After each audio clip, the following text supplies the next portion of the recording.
Chapter 4 of Wilderness, a Journal of Quiet Adventure in Alaska, by Rockwell Kent. Recording is in the public domain. Chapter 4 Winter. Endlessly, day after day, the journal goes on recording a dreary monotony of rain and cloud. Who has ever dwelt so entirely alone that the most living things in all the universe about are wind and rain and snow? Where the elements dominate and control your life, where at getting up and bedtime, and many an hour of night and day between, you question helplessly, as a poor slave his master, the will of the mighty forces of the sky. Dawn breaks. You jump from bed, stand barefoot on the threshold of the door, look through the straight-trunked spruces at the brightening world, and read at sight God's will for one more whole, long day of life. Ah, God, it rains again! And sitting on the bed, you wearily draw on your heavy boots, and, rainy-spirited, begin the special labors of a rainy day. Or maybe, at the sight of clouds again, you laugh at the dull-minded weather-man, or curse at him good-naturedly. Still, you must do those rainy-weather chores, and all the other daily chores, in hot, wet-weather garments. That is destiny.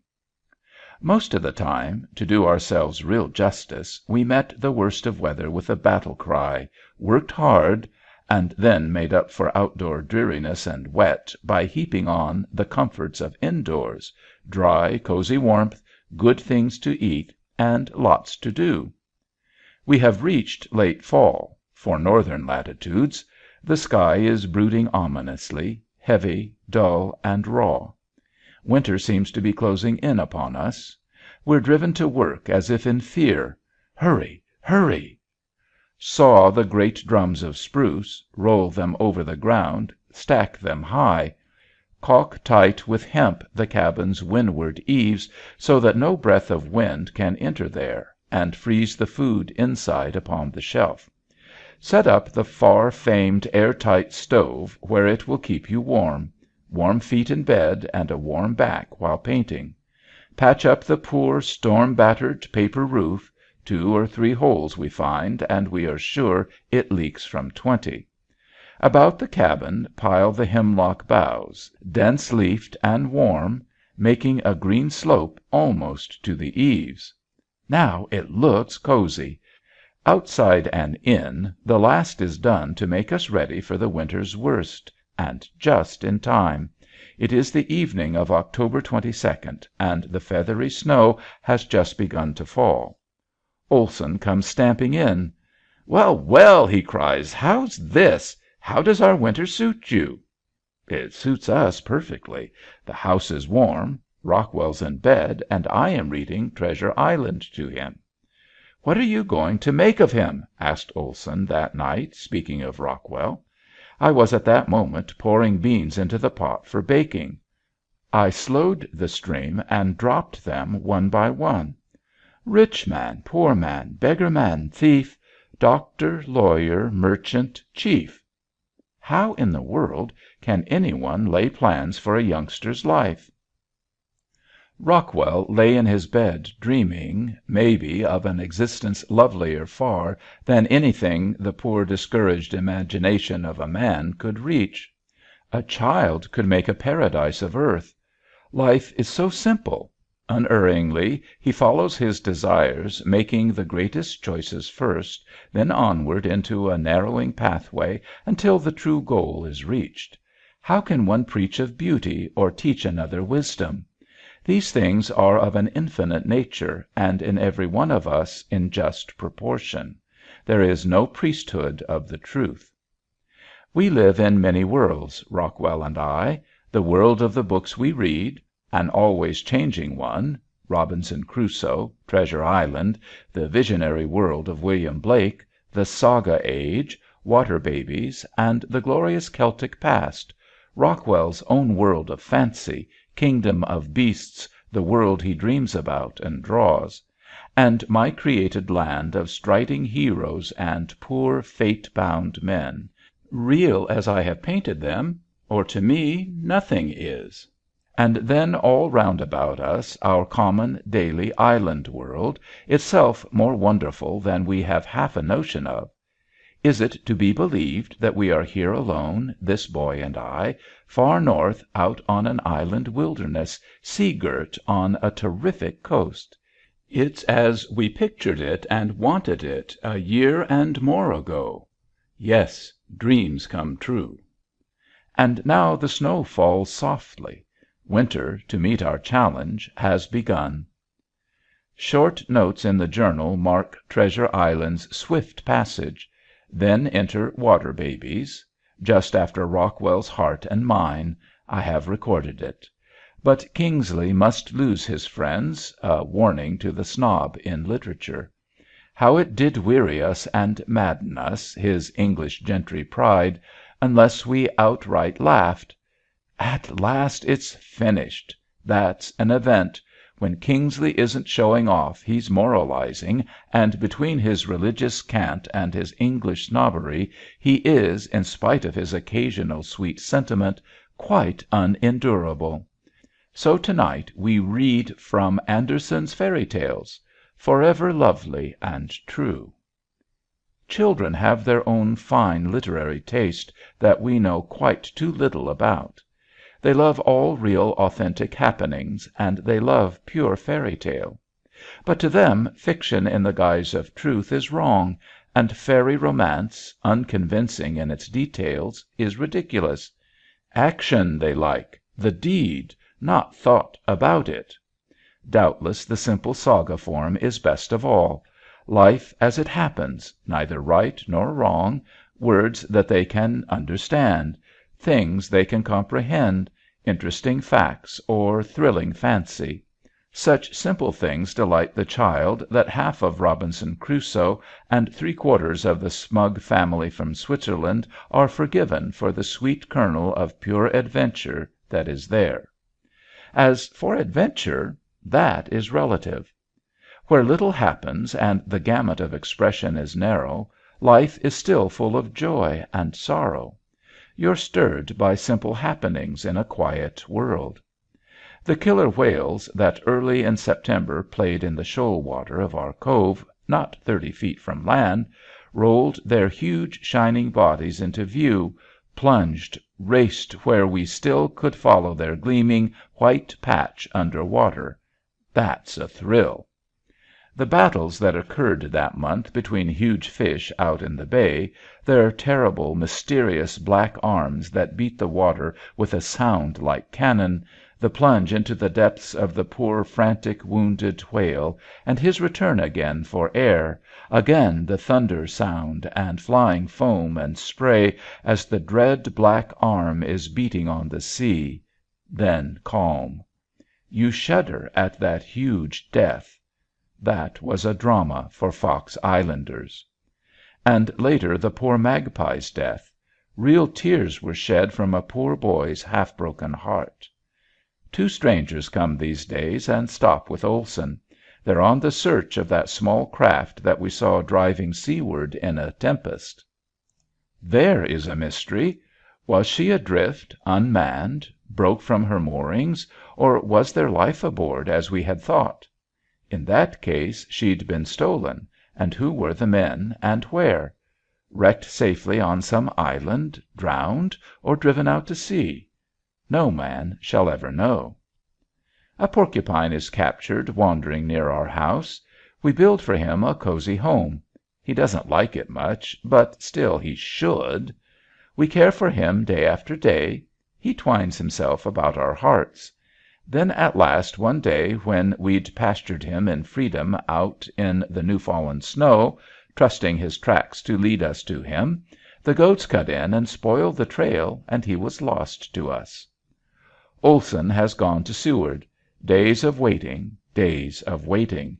How many times do we travel down the cove to the point from whence Caine's Head is seen, going in hope, returning gloomily. The goats beset us, yearning for their missing master. Billy, that maddening beast, eats up one corner of our broom. I throw a heavy armful of kindling wood into his face, and he just sneezes. but Rockwell plays with the goats as if they're human, or rather as if he were a goat. They half believe it, he has told me. And Rockwell, so do I. Sunday, November 3rd. To day was gloriously bright and clear with a strong northwest wind. The mountains are covered with snow, beautiful beyond description. I painted in and out of doors continuously all the day, except when Rockwell and I plied the saw. It is no little thing to have one's work on a day like this, out under such a blue sky, by the foaming green sea and the fairy mountains.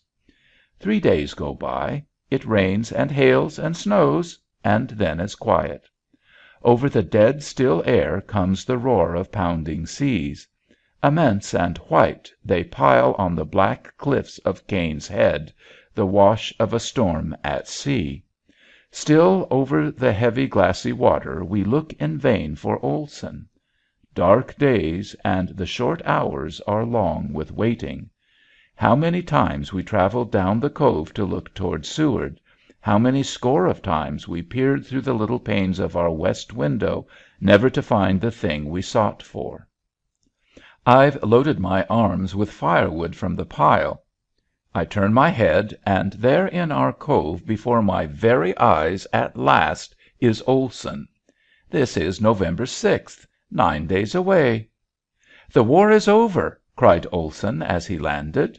"By all that's holy in life, may the world have found through its mad war at least some fragrance of the peace and freedom that we discovered growing like a flower wild on the borders of the wilderness."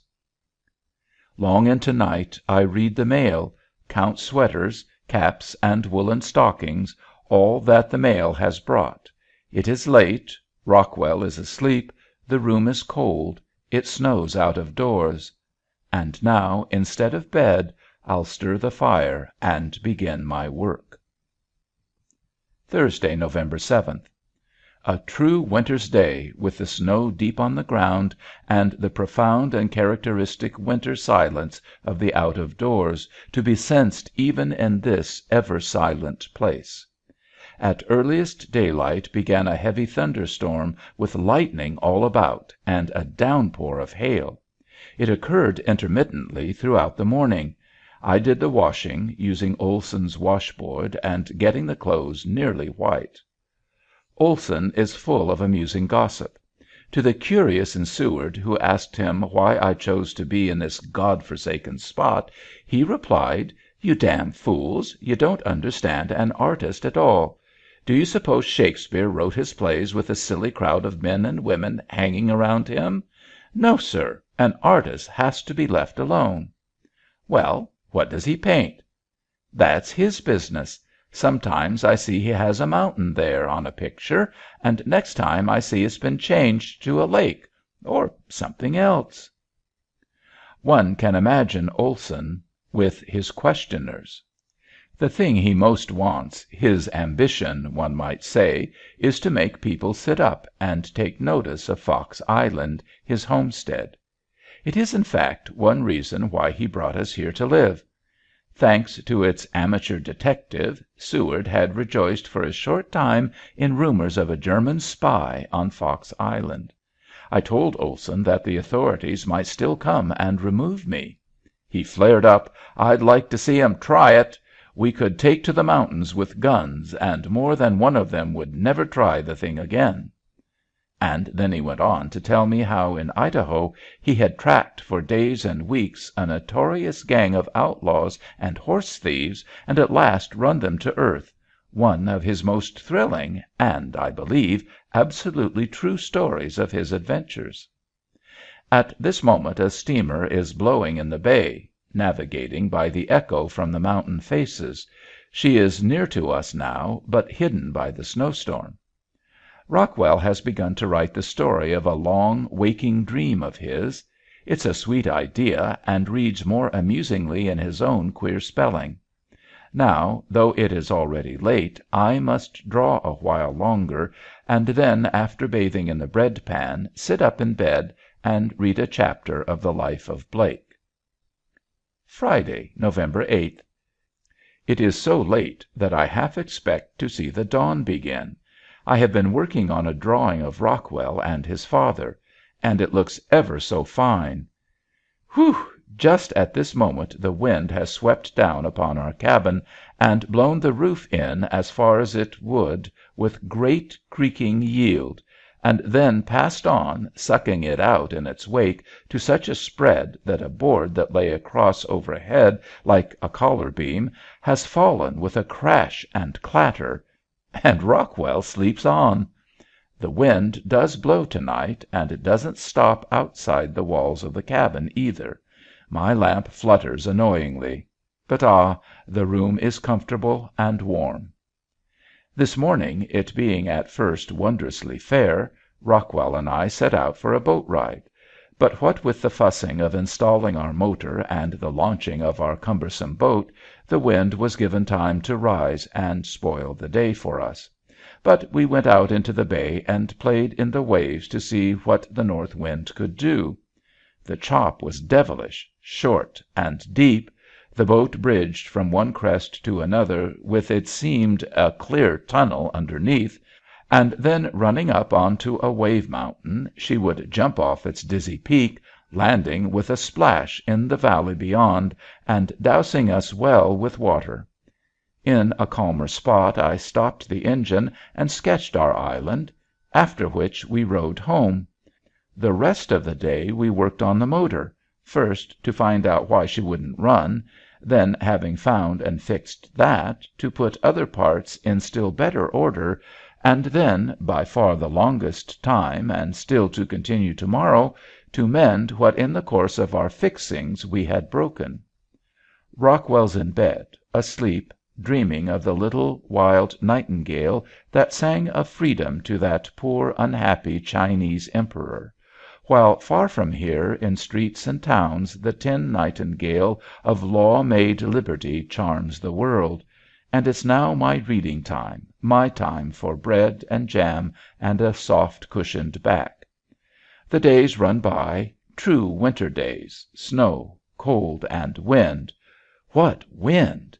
It is terrifying when from our mountain tops those fierce blasts sweep upon us, roaring as they come. Flying twigs and ice beat on the roof, the boards creak and groan under the wind's weight, the lamp flutters, moss is driven in and falls upon my work table, the canvas over our bed flaps, and then in a moment the wind is gone and the world is still again, save for the distant wash of the waves and the far-off forest roar. Olson is full of treats. His latest was in pleasant violation of the law.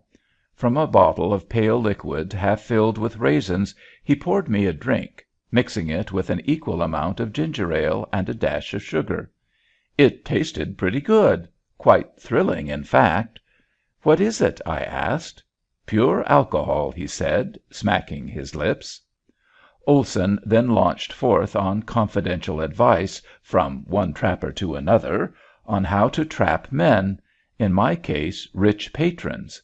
He has my need of them quite upon his mind. Olson's eggs, by the way, taste good enough. They gave him in Seward 24 dozen bad eggs to bring out for the foxes. We have eaten a dozen. To day I cracked 17 to find 6 for dinner. Onion omelet is the fashion to cook them in. Rockwell pronounces them delicious, and, well, so do I. Hard at work, little play, not too much sleep. The wind blows ceaselessly. Rockwell is forever good, industrious, kind, and happy. He reads now quite freely from any book. Drawing has become a natural and regular occupation for him, almost a recreation, for he can draw in both a serious and a humorous vein. At this moment he's waiting in bed for some music and another Andersen fairy tale. Another day has gone, and a new morning is hours on its way. Out in the moonlit night, strained, tired eyes open wide and are made clear again, cramped knees must dance in the crisp air, The curved spine bends backward as the outstretched arms describe that superb embracing gesture of the good night yawn. November the 13th. How time sweeps by! And I look over the black water that we soon must cross again to Seward. The wind bursts around the cabin corner. I shiver and go to bed. Chapter 5